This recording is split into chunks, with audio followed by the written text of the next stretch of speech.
Have you ever noticed that sometimes the smartest person in the room is also the quietest?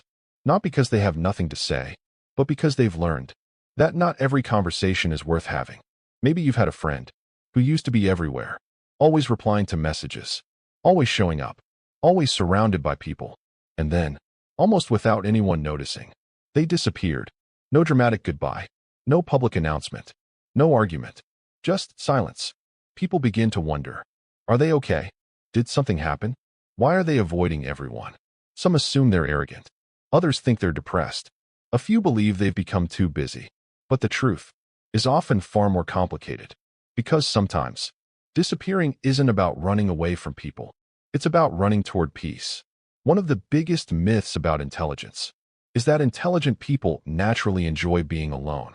But that's not entirely true. They enjoy meaningful connection just as much as anyone else. The difference is what they consider meaningful. As we grow older, our time begins to feel more valuable. Every conversation, every relationship, every commitment starts asking for something in return. Your attention, your energy, your emotional space. And some people become painfully aware that those resources are limited. Imagine carrying a phone that never stops vibrating. Messages, notifications, invitations, arguments, expectations. Eventually, you don't feel connected. You feel exhausted. For many thoughtful people, life begins to feel exactly like that. Not because they dislike others, but because constant noise makes it difficult to hear their own thoughts. Psychologists often describe attention as one of our most limited mental resources. Every unnecessary conflict, every shallow conversation, every relationship that constantly drains your energy takes a small piece of that resource away. Most people don't notice it happening until one day they wake up feeling emotionally tired without knowing why. That's when something changes. Instead of asking, "Who wants my time?" they begin asking, "Who deserves it?"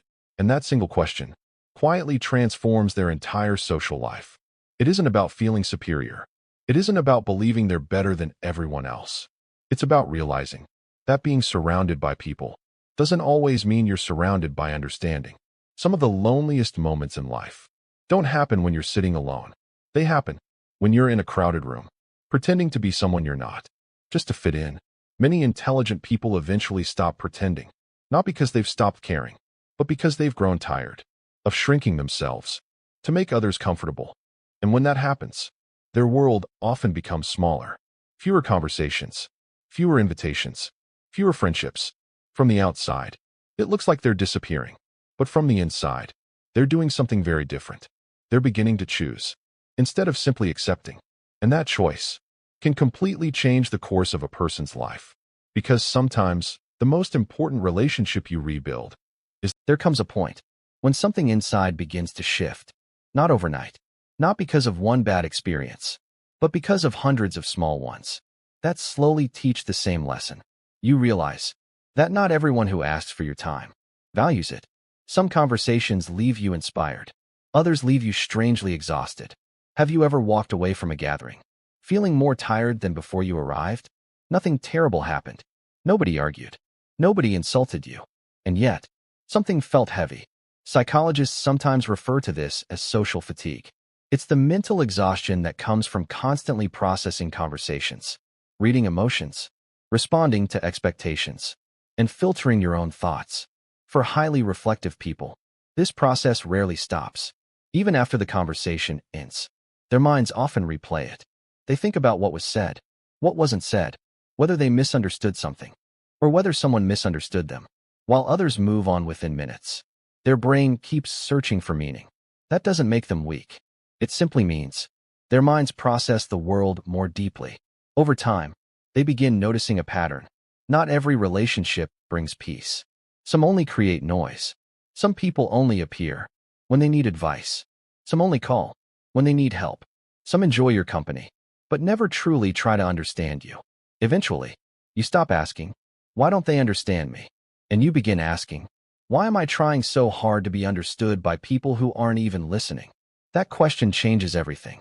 Because attention is like money. You can spend it or invest it. Spend it everywhere, and you'll have nothing left. Invest it wisely, and it quietly grows into something valuable. The same is true for relationships. A few genuine connections are often more meaningful than dozens of shallow ones. That's why many thoughtful people don't disappear because they hate people. They disappear because they've learned the difference between being available and being accessible. Being available means saying yes to everyone. Being accessible means protecting your peace while remaining open to the people who truly matter. From the outside, those two lives look almost identical, but internally, they feel completely different. One is driven by obligation. The other is guided by intention. And perhaps that's one of the quietest signs of emotional maturity. Not becoming colder, not becoming distant, but finally understanding that every yes you give to something unimportant is often a no to something that truly deserves your time. Sometimes, the wisest decision isn't to add more people to your life. It's to make more space for the right one. Never realize silence isn't always empty. Sometimes, it's where a person finally begins to hear themselves. We live in a world that rewards constant visibility, always posting, always replying, always being available.